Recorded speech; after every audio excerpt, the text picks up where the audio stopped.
कार्तिक मास की कथा। एक नगर में एक ब्राह्मण और ब्राह्मणी रहते थे।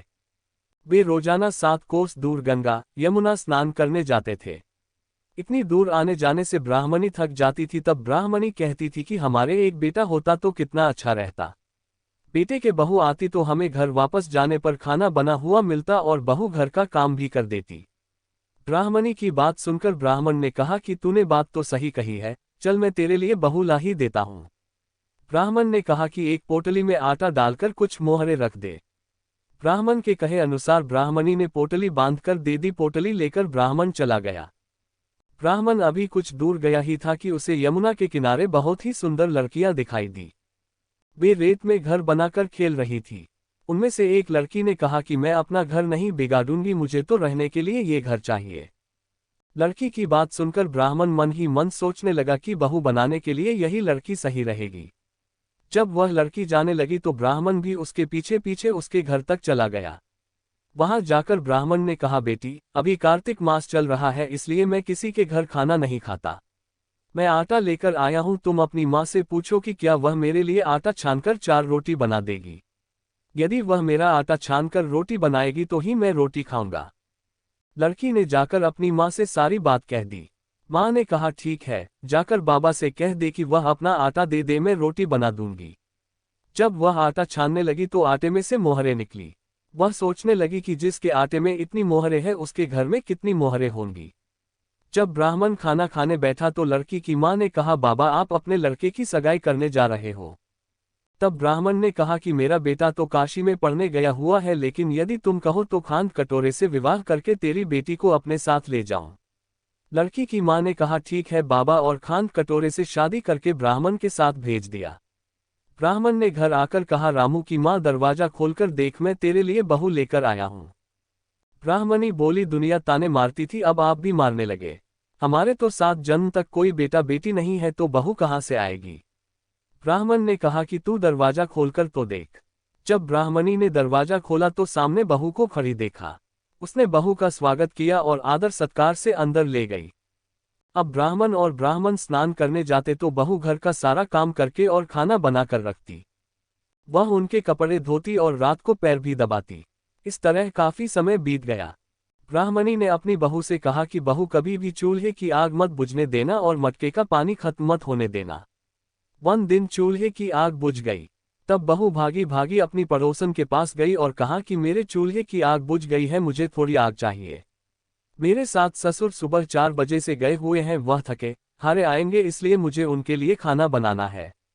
तब पड़ोसन ने कहा कि तू तो बावली है, तुझे ये दोनों मिलकर पागल बना रहे हैं, इनके कोई बेटा नहीं है।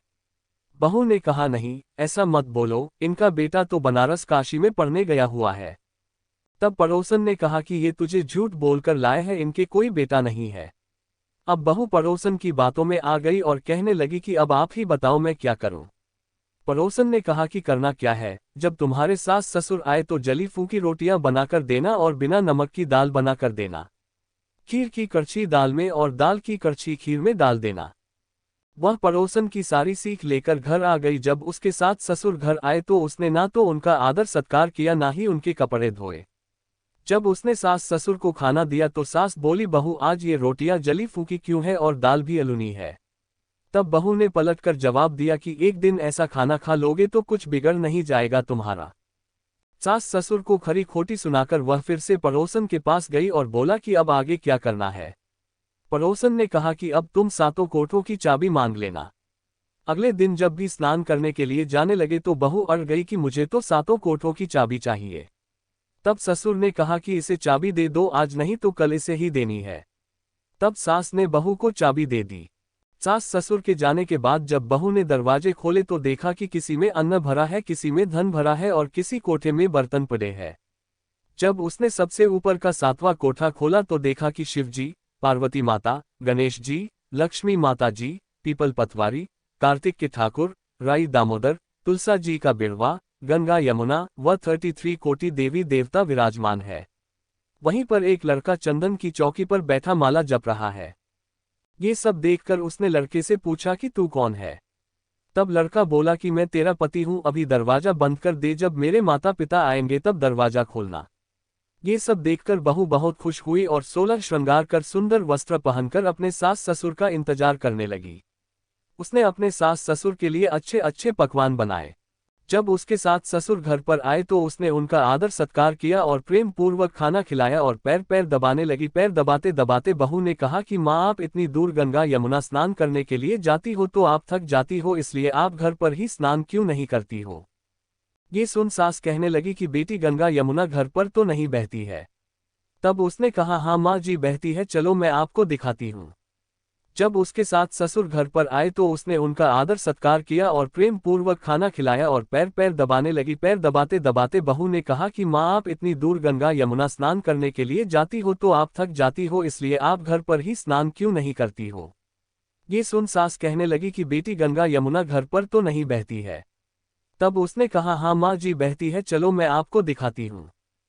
जब बहू ने 7वां कोठा खोलकर दिखाया तो उसमें शिव जी, पार्वती जी, गणेश जी, लक्ष्मी जी, पीपल पतवारी, कार्तिक के ठाकुर, राई दामोदर, तुलसा जी का बिड़वा, गंगा यमुना बह रही है और 33 कोटि देवी देवता विराजमान है।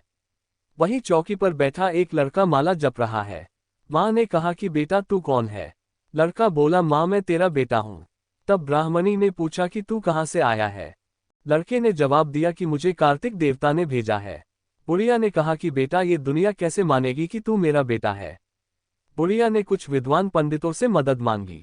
पंडितों ने कहा कि इस पार बहू बेटा खड़ा हो जाए और उस पार बुढ़िया खड़ी हो जाए। बुढ़िया ने चमड़े की अंगिया पहनी हो और छाती में से दूध की धार निकलकर बेटे की दाढ़ी मूछ भीगे और पवन पानी से गठजोड़ा बंधे, तब माने कि ये बुढ़िया का ही बेटा है। उसने ऐसा ही किया। चमड़े की अंगिया फट गई और छाती में से दूध की धार निकलकर बेटे की दाढ़ी मूछ भीग गई। पवन पानी से बहू बेटे का गठजोड़ बंध गया। ये सब देखकर ब्राह्मण और ब्राह्मणी की खुशी का ठिकाना ना रहा। हे कार्तिक के ठाकुर, जैसे ब्राह्मण ब्राह्मणी को बहू बेटा दिया वैसे सबको देना। कार्तिक मास की कथा कहने, सुनने और होकारा भरने वाले सब पर कृपा करना। ये थी कार्तिक मास की कथा। कार्तिक मास की कथा। हम आशा करते हैं कि आपको कार्तिक मास की कथा पसंद आई होगी। धन्यवाद।